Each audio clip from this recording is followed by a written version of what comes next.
So we've arrived, we're here at Pembery, so we're just getting ready to do scrutineering now. So once that's done, we're all set, ready to go for tomorrow. So fingers crossed the car holds out. We're just going to have to send it, see how it goes. But we've done a few tests, we've done what we can. We're just going to have to send it, see how it happens. It is what it is really, but fingers crossed we have a good day and it's a fun weekend. Dad would say. Yeah, Sam, obviously. Now, something else we should make mention of Sam. Sam was actually the guy who arranged the fundraiser for the Cunliffe to help them buy the new car after the terrible fire. So, big shout out to Sam Bickerstaff for that, for making sure that one of the most exciting young talents in UK drifting can carry on.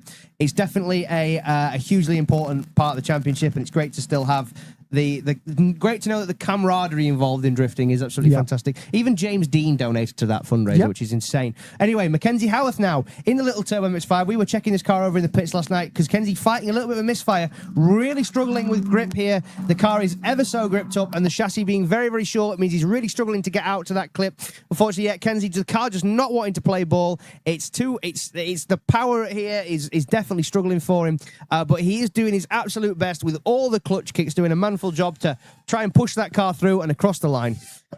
Yeah, Mackenzie definitely not having the easiest time with this car. I mean, he only earned his license about a week or maybe a month before round one. So he is really green when it comes to competition drifting. Like, I do believe this is actually his first season and ever. only 17 years of age. Yep. He is also one of the people who does our scrutineering as well. Yeah, he is indeed, obviously. Jamie Briggs not making it this weekend, so it's been on Jack and Ian to do it all. Bless them. So now we've got Mackenzie Howarth back on the line. This is his saving grace run now. He's got to put it all on the line, otherwise he will not be seeing top 32 action today. As we have Kai Barlow in 66.7, Jarvis with a 61, so they are going to be in the action. But now can the other MX-5 make it in? That is the question. Good commitment, though, so far. Looking a lot better than his first run as he tries to come through into this section now, into the Manji Alley, as he comes around into the transition. Final transition now, flicks it in, gets the nice detail going as he comes around that last outside zone and comes across the line. That definitely could be a score. And if it is, it's definitely going to be a difficult one. So I've somehow managed to qualify, so I scored a 68 on lap 2 of qualifying, so we're in battles. We're just gonna have to see how it goes, but yeah, we made it. We're having fun now, so we'll see how it goes. Just full send from here basically, but I'm absolutely buzzing now, so stay tuned to see how the battles go. Start, yeah, you know, like if you're messing around trying to set the ball joint up and stuff, trying to set the rose joint up and get your lengths right, what we'd always recommend is, you know, have a new arm setup at the right length. But anyway, we must digress now. So two more low power heroes here: Johnny Crisp in the Volvo versus Kenzie in the MX-5. Johnny Crisp to lead, Kenzie to chase. Johnny Crisp the higher qualifier. Good entry there from Johnny Crisp, leaving Mackenzie Howarth with not much of an answer there. Kenzie almost on his own run with almost a clip between them, which is exactly what would be considered an active chase, as Johnny Crisp absolutely powers down through Manji Alley there. Very, very good run. Very similar to what we saw in his qualifying. Proof that Johnny Crisp is one of the exciting young talents of this sport, especially in such an odd little car and across the line. Yeah, it just goes to show the power difference between Johnny Crisp and Mackenzie's car. I mean, it's a hard one for Mackenzie because he's very green when it comes to competition. This is his first ever season of competition in his entire time drifting as well.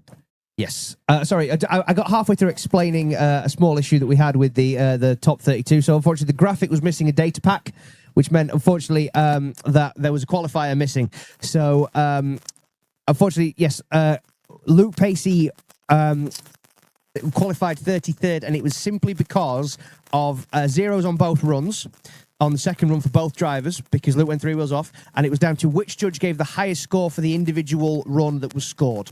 And that was how it was worked out. So that's how we slice the cloth, unfortunately. But anyway, we must flip these around and go again.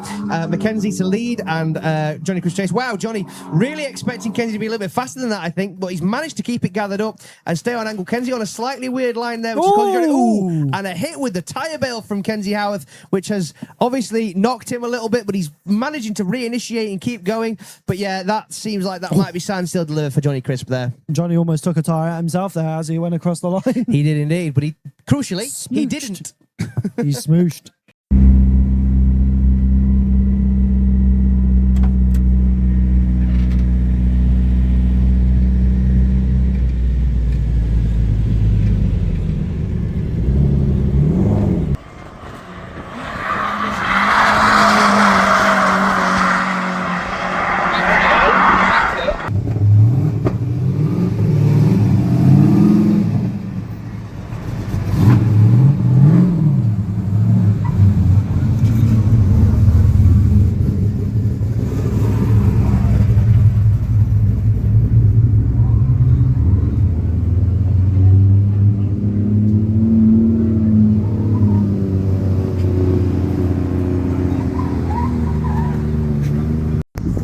So that is it. Pembery is all complete. So this is now turned out. So we managed to qualify 24th.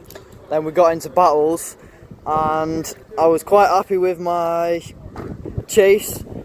However, on lead, I kind of sent it a bit too hard, and I sent it straight into a tyre wall.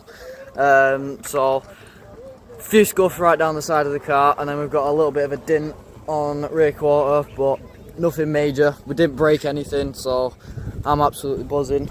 But overall, car is as best it's going to be really for. It's literally had its head kicked in all day. It's been flat out constantly. But fingers crossed, we'll have the new engine in and tuned, ready for the round of Teesside then. So stay tuned for that. But yeah, I'm buzzing with it at the minute.